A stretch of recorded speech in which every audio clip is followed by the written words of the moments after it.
My Audient iD14 review video will be out hopefully by the end of next month. It's been delayed for far too long, and I can attribute that to me not being a musician. As I've said to you guys before, I am not a musician. I'm an audio engineer. I play drums as a hobby. I play keyboard very rarely. I mean, I haven't played a drum set in like 3 years, maybe 2.5. I don't know, somewhere around there. But anyway, the bottom line is, I wish I had a musician on staff. Anyway, I wanted to make this video to show you guys how the direct input, the instrument input for the Audient iD14 sounds. The review video will be out. It'll be very in-depth, and as an added bonus, unlike recent review videos that have come out on other YouTube channels lately, I have the benefit of using this interface for nearly a year. So I can tell you guys my long-term experience with it, which I think is a lot more valuable than pulling the thing out of the box and playing with it for like a few days. You know what I mean? I've used this interface for almost an entire year. So I can tell you how everything's gone. Anyway, let's get right to this video now. This is my low price Casio CDP100 keyboard. So it has noisy outputs, and so any noise you're hearing is from the keyboard itself. And also, I'm not 100% happy with the audio quality of this thing, but it is what it is, and I can tell you for a fact that what the iD14 captured is what you hear out of the outputs of this thing. If I had a better keyboard, it would sound even better, but this should give you an idea of how good the preamp / direct input is, even though it's JFET based, which means that it has a tube type of saturation to it, which is great for guitars, but I can safely say now that even for keyboards, it's a great little input. I just wish there was 2 of them on this thing. So maybe for the iD14 Generation 2 box or whatever it's going to be called, they can do that. But this is good enough for now. And if you need more than 1 input, then get yourself 2 Trident Audio big amps. Cheap but good. So let's go. Speaking of which, guys, if you would like me to compare this to a Radial J48, then I'm open to doing that, but otherwise just wait for the review to come out, which I will have a comparison shootout involving keyboard, and it'll be a better keyboard than the one I'm using. So here we go. Without further ado, just me playing a bunch of different, music that I can play and not get copyright infringement with.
All right, that was longer than I thought it was going to be, but I hope you guys enjoyed that and got an idea of how good this thing is. I definitely was impressed.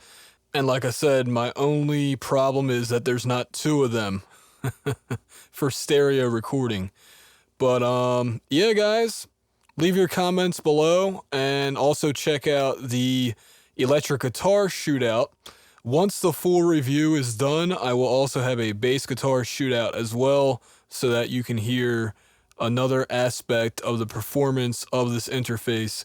Again, I'm impressed. If you're on the fence about buying an Audient interface, I definitely recommend it. I think it is the best value for audio interfaces out there. I'm happy with it. And I am very picky about things, and I'm just shocked that I was able to get this good of an interface at $300. That's awesome. That's all I can say.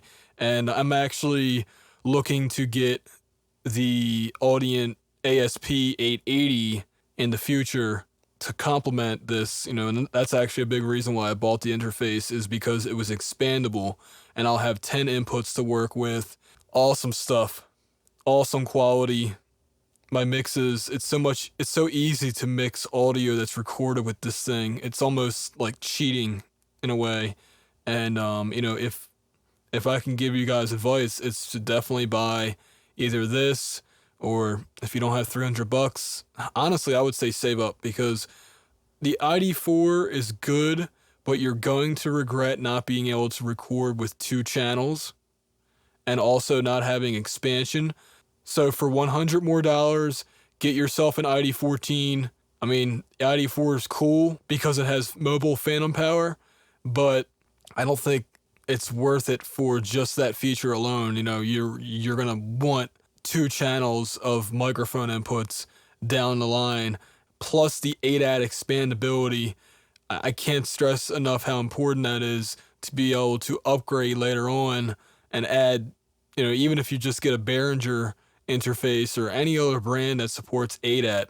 So I kind of made this a mini review for the ID14, but whatever, guys. I know a lot of you guys are in the market for interfaces all the time, and if you're, like I said, if you're on the fence about it, don't even think about it anymore. Buy this damn thing. Again, I'm not sponsored by Audient. They did not give me this interface. I bought it with my own money, as I do everything. I've only been sent one product ever, and that was a big amp from Triton Audio. But I am just like you guys. I'm trying to get the best audio quality for the cheapest amount of money, and I'm surprised they haven't raised the price on the ID14, to be honest with you. But hey, if they're making a profit, then awesome. And they have me as a customer for a long time now. And anyway, enough of that.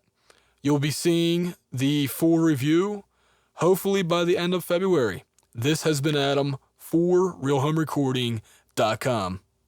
And by the way, my voiceover was indeed recorded with the ID14.